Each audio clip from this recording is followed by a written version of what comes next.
Hey guys, this is Sleepy Nicks. Just going to do a really short update so I'm not boring you too much. Not much going on. Still stalled, but the awesome thing is I went to the store the other day and got myself, well, I tried on some clothes and a lot of things were way too big. A couple of things were smaller, so that's it's hard to figure out what size you are. I'm like in between sizes. Figured I'm between a large and an 1X in shirts. And the shirt that I found is awesome. It's beautiful and gorgeous, and I ended up buying it anyway, even though it's one size too big. It's 1X. But my husband keeps saying, everybody sees you in that picture, says you, first they go, wow. And then they say, well, that shirt's too big. But the cool thing is I got a pair of jeans too. And the jeans, they're a size 16 petite juniors. 16s. I've never worn a pair of 16s. Not even as a teenager. The smallest I had was a size 18. So I got my pair of size 16 junior petite jeans, and they're the only ones that can fit me because they're just, and they're called straight thigh, and they're the brand 7, and it said on the price tag that they're usually like $60, and I got them for $25. So it was a really good find. And my husband, if I showed him that, I think he would go, oh, well, it's pretty good. But yeah, women's clothes are so much more expensive than men's. I don't get that. You can go to the men's department and they've got jeans there for like $10, $7, any color you want, and no matter what size it is, they go all the way up into 48 or whatever. So yeah, that's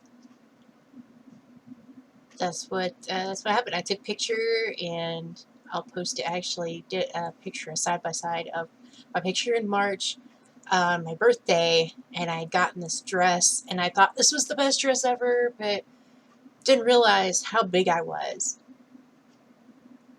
I remember seeing the picture and going, oh God. And now I look at my now picture, and I had looked at myself and went, I'm still big, but then I looked at that before picture, and it is such a huge eye-opener. Even my husband stood there and stared when I showed him after he came home from work. He looked at it and he was like, I can't believe you were that big. It didn't seem like you were that big. And now he sees it. The other news is that I went to my doctor and had my checkup. And what's the funny thing is I hadn't prepared. Like, I thought it was just going to be a physical, my yearly physical, even though I see her like every 3 months. And I told her I'm losing my insurance, but and I won't be able to get insured until June or July. But she looked at my weight, and she looked at everything else, and it's funny because the nurse was like, you want to go empty your bladder? And I'm like, huh? And she said, well, for your pelvic exam. And I'm like, what, huh? I hadn't prepped for that. I'm like, I have not prepped for that situation. Okay, sorry guys, but if you're a woman and you're going to go have a pelvic exam, you know dang well that you're going to go prep first. Like, you're going to shower and scrub and make sure that, everything's kosher. So, not that, I don't clean myself and take showers and baths and on a regular basis anyway. But I hadn't had time to take a shower that morning or anything. Excuse me. Sorry, I just ate. You know how that is. But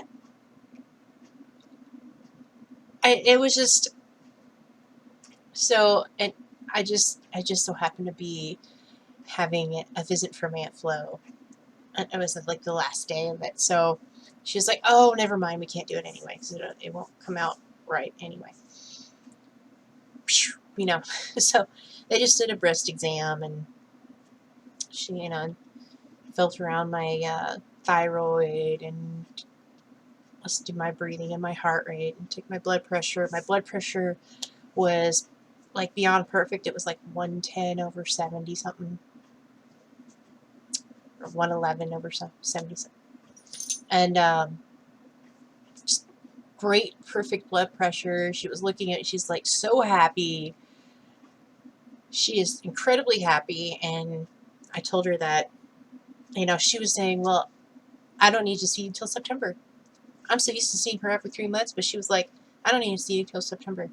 I was like, "Well, I'll probably be back by July so we can start trying to, to have a baby." And she was like, "Oh, yeah, yeah." She's if you're healthy now. You healthy enough now. She was like, "If you wanted to." And I was like, "No, I think I'll go by my surgeon and wait for a year out, or as close to it as possible." Plus, I wanted to get a little bit lower. I still have a belly, and I want to lose that. I know a lot of it's skin, but um,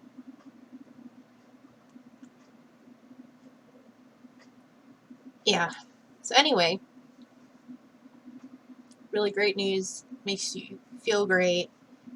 Being able to get into sizes of clothing that you've never been able to in your entire life. Even as a preteen, I couldn't fit in 16s. I was a chubby kid. I mean, I'm talking about 14 years old and weighing 204 pounds. I've always been overweight. And I moved around a lot more then, though. I think a lot of it was muscle. I was like picking up kids and swinging them around. And I played with 7, 8, and 10-year olds and their little brothers and sisters. And I was like the neighborhood babysitter.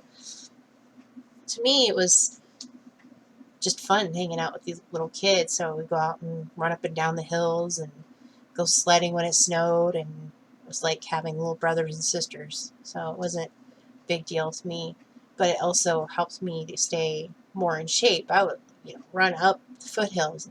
If you know what foothills are, you're from if you're from around any mountains. Foothills are the lower hills at the bottom of the mountains, and yeah, and some of the kids couldn't even keep up with me, so I rode my bike everywhere. So yeah, I was actually pretty athletic for being so overweight. So to be as mobile as I am now, which isn't a whole lot because I still have ankle issues and spine issues, and my wrist. Can't do a lot. I did push-ups yesterday. I could do, like 10 push-ups before my wrist starts killing me. Feels like it's going to snap on me. Um,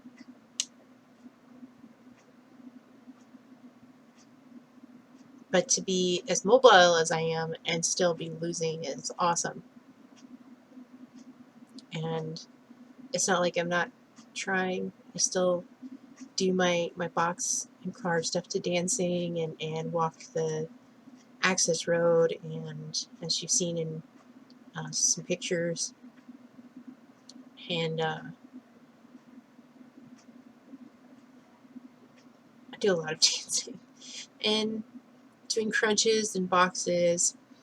If you don't know what boxes are, it's when you're raising, like you're laying flat on your back and you raise your legs up. And if you're actually doing a true box, you are envisioning a box on the top of your feet, like you're put your legs up and bend your knees and flatten your feet and pretend you have a box on them, and you're using your pelvic muscles to push your butt up off the floor and to lift the box. If you can't do that with your ankles, like I can't do that anymore. I did that in high school. Um,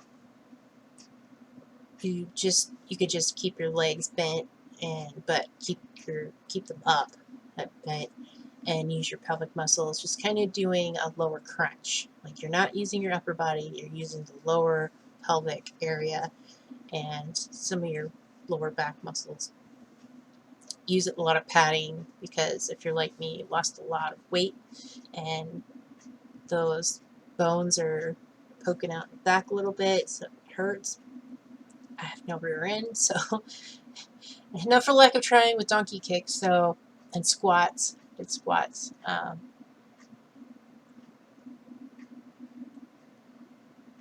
So anyway, that's what's going on with me. I said it's a short video, and now it's going at 11 minutes. So thank you very much for watching. I hope you have a great and happy Easter, a great weekend with your family. Unlike me, I'll be working. And I'll see you next time. Thanks for watching.